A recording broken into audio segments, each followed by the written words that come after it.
Ya, sekarang kita akan masuk ke coaching. Ya, dari CCM itu yang pertama adalah ada coaching ya.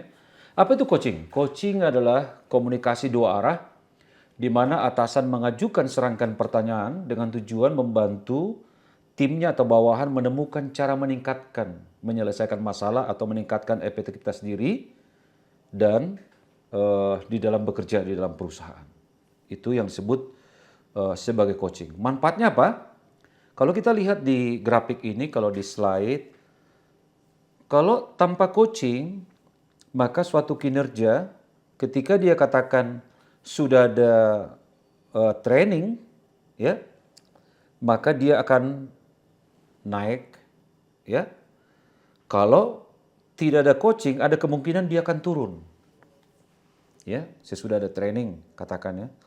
Nah, kemudian kalau dia sebelumnya kinerjanya masalah, ya, kemudian training juga masih bermasalah, selesai training biasanya malah turun. Itu kalau tidak ada coaching atau sesudah ada training, maka di awalnya dia turun dulu baru pelan-pelan naik. Beda dengan kalau ada coaching, ya, maka kinerjanya waktu dia training atau sesudah training itu kita bisa naikkan baik perilaku atau behavior maupun hasil itu naik. Tapi kalau di dalam tanpa coaching, behaviornya kelihatannya berubah, ya, naik, tapi karena tidak ada coaching secara rutin, maka pelan-pelan dia turun di dalamnya. Dalam main bola itu sangat kelihatan sekali. Jadi kalau pemain bola yang sudah GR, sudah menjadi bintang, kalau dia tidak dilatih terus, ya, dia bisa jadi turun di dalamnya. Oleh sebab itu di dalam kita bekerja, tentunya dibutuhkan coaching. Nah, kenapa harus melakukan coaching? Pertama, ini tanggung jawab pengembangan anak buah kita sebagai atasan. Kemudian bawahan kita, tim kita akan menjadi lebih mandiri, ya, lebih berkomitmen. Kompetensinya naik, ya, sehingga pelaksanaan tugasnya itu bisa lebih lancar.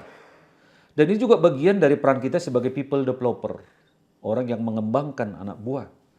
Dan ini akhirnya kalau kita melakukan coaching, kita jadi punya waktu untuk aktivitas-aktivitas yang lebih strategis, lebih penting karena pekerjaan kita sudah bisa kita delegasikan atau empower, berdayakan ke tim kita. Itulah pentingnya coaching. Nah, tahapan-tahapan coaching itu kalau kita bagi bisa, kalau dilihat di slide, pertama ada observasi, kita lihat dulu apa yang terjadi, latar belakangnya, lalu analisa situasinya, lalu kita berupaya memperbaiki lewat modeling, ya, seperti apa, lalu dipraktekkan, ya, dibikin action plan-nya, lalu direview. Ini tahapan coaching. Tahapan yang paling terkenal itu adalah grow. Grow itu dalam coaching kita mulai dengan menentukan goal. Ya, goal. Goal, R-nya itu reality, kenyataan yang ada sekarang. Kemudian dari sasaran atau goal dengan kenyataan ada masalah, maka opsinya, opsi perbaikannya apa. Kemudian supaya memotivasi kalau option itu sudah dilakukan atau solusi dilakukan, maka kita ada way forward di dalamnya. Nah, coaching yang paling terkenal di dunia adalah Grow. Dimulai dengan goal. Coach membantu untuk menetapkan tujuan yang spesifik. Apa sih tujuannya? Jadi kalau sudah ada KPI atau yang disebut activity plan sudah terukur, ya. Kemudian ini menjadi goalnya dia, ya. Bagaimana kita tahu apakah dia sudah mencapai tujuan? Bagaimana kita tahu masalahnya terselesaikan enggak? Ini di goal, ya. Kemudian di reality, ya, coach atau pelatih menanyakan coachee untuk menjelaskan situasinya saat ini. Ya, apa yang sedang terjadi sekarang? Ya, apa, siapa, kapan dan berapa sering kejadian itu terjadi, masalah itu? Kemudian apa dampak atau hasil dari hal tersebut? Itu reality. Jadi antara goal sesudah kita bertanya, ya, apa yang menjadi sasarannya, apa yang menjadi targetnya, tolong dijelaskan ya, sudah selesai belum? Ya, kemudian kita masuk ke reality, baru kita masuk ke option. Di sini kita membantu ya untuk mencapai pilihan-pilihan supaya karyawan kita bisa mencapai pilihan-pilihan yang memungkinkan untuk mencapai tujuan yang ingin dicapai. Oke. Contoh, apalagi yang Anda dapat lakukan selain yang tadi, ya? Bagaimana jika hambatan itu mampu disingkirkan? Apa benefit dan katakanlah kelemahan dari setiap pilihan Anda tadi? Nah, faktor-faktor apa yang akan Anda gunakan untuk mempertimbangkan mana solusi yang Anda pilih?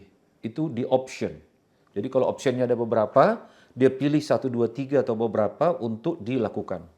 Nah, way forward itu adalah si coach membantu memotivasi coachee menetapkan kemauan, komitmen, bertindak, melakukan sesuatu yang spesifik.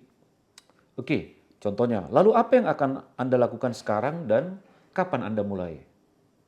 Apa yang dapat menghambat Anda untuk melanjutkan tindak lanjut solusi itu tadi? Bagaimana Anda akan mengatasi permasalahan tadi? Ya, apakah ini akan membantu mencapai tujuan Anda kalau Anda lakukan? Bagaimana sepertinya pilihan ini akan sukses? Apakah Anda yakin bahwa pilihan solusi ini akan berhasil? Apa yang Anda akan lakukan kemudian sesudah itu? Ya. Nah, sesudah itu pertanyaan-pertanyaan ini tentunya akan mampu menggerakkan dia, memotivasi dia untuk supaya dia komit, ya, muncul komitmen untuk menyelesaikan, ya. Itu yang disebut dengan teman-teman bisa lihat grow model. Jadi pertama goal itulah what do you want, apa yang diinginkan, apa yang menjadi targetnya. Di situ kita sepakati topik yang akan dibahas, sepakati sasaran sesi itu, sepakati sasaran jangka panjang dia. Kemudian reality, what is happening now, apa yang terjadi sekarang. Dia menilai, ya, dia mengevaluasi diri, ya. Kita juga boleh memberikan contoh di sini, ya, tapi tidak asumsi contoh seperti apa. Mungkin pernah kita alami, ya, melakukan. Lalu option, what could you do, apa yang seharusnya Anda lakukan. Kita menggali semua alternatif solusi menurut dia, lalu mendorong dia untuk melihat kebutuhan-kebutuhan untuk berubah dan memberikan pendapat, ya, secara hati-hati, ya, tanpa kesan menggurui. Lalu membantu karyawan kita untuk mendefinisikan pilihan-pilihan mana. Lalu what will you do, itulah way forward, ya. Apa yang akan dilakukan, di sini ada komitmen, ya. Sesudah itu hambatan apa yang mungkin terjadi. Kemudian bisa jadi dibikin jadi time frame, action plan, activity plan, lalu sepakati dukungan yang terjadi. Ini metode grow, ya, satu-satu, ya. Dengan contoh pertanyaannya saya udah bikin di sini, teman-teman nanti waktu workshop atau sesudah selesai training ini bisa baca lebih detail, ya, pertanyaan-pertanyaan apa saja di goal, di reality, di option kita sudah susun, ya. Kemudian tindak lanjut way forward-nya, komitmen untuk bertindak, ya, seperti apa di dalamnya. Nah, kita juga sudah siapkan pom-pom, ya. Teman-teman bisa lihat di slide, ya, coaching atau mentoring pom, ya. Umumnya kita CNC, coaching counseling itu dengan forum yang kurang lebih sama, ya. Situasi masalah yang terjadi, sasaran kinerja, pencapaian kinerja, masalah yang terjadi, akar dan akibat masalah. Kemudian ada solusi, hasil yang diinginkan, batas waktu, hasil tindak lanjut di dalamnya, ya. Dan dari sini kita juga bisa menggunakan POM rencana pengembangan karyawan IDP dalamnya, ya. Oke, ada juga yang menggunakan learning contract form, ya, atau ada coaching and mentoring form. Banyak form yang teman-teman bisa pilih, ya. Nah, saat yang tidak tepat melakukan coaching adalah ketika bawahan tidak memiliki pengetahuan atau keterampilan, ya. Jadi memang keterampilan untuk itu nggak ada. Bawahan tidak memiliki ambisi, keinginan untuk memperbaiki situasi atau keadaan sangat mendesak di dalamnya. Nah, sekarang saatnya teman-teman, ya, kita akan masuk ke kelompok berlima, ya. Silakan berlima, ya. Kemudian satu anak buah yang bermasalah, ya, dipilih. Kemudian satu jadi atasan, ya, yang melakukan coaching, ya, dengan grow tadi, ya. Kemudian ada 3 orang yang jadi observer. Ya, observer nanti sesudah selesai bisa memberikan masukan penilaian di dalamnya. Nah, masalah yang terjadi adalah kompetensi anak buah Anda ternyata untuk mengerjakan pekerjaan yang sekarang itu ada beberapa masalah, ada kekurangan. Maka Anda ingin memberikan sesi untuk coach kepada dia supaya dia mau meningkatkan kompetensinya. Artinya ujung-ujungnya dari proses grow ini adalah dia bikin lembar untuk tindak lanjut dan dia jalankan. Bisa jadi dia menjalankan 3 bulan, 2 bulan, 6 bulan, atau setahun, tapi dia ada rencana pembelajaran, ada rencana meningkatkan kompetensi. Karena coaching tadi yang terkait dengan masalah kompetensi. Saya akan berikan waktu kurang lebih 10 sampai 15 menit, mungkin 15 menit ya, untuk kelompok melakukan proses grow coaching dengan model grow. Ya, silakan saya berikan waktu 15 menit. Oke, tadi teman-teman sudah melakukan grow, ya.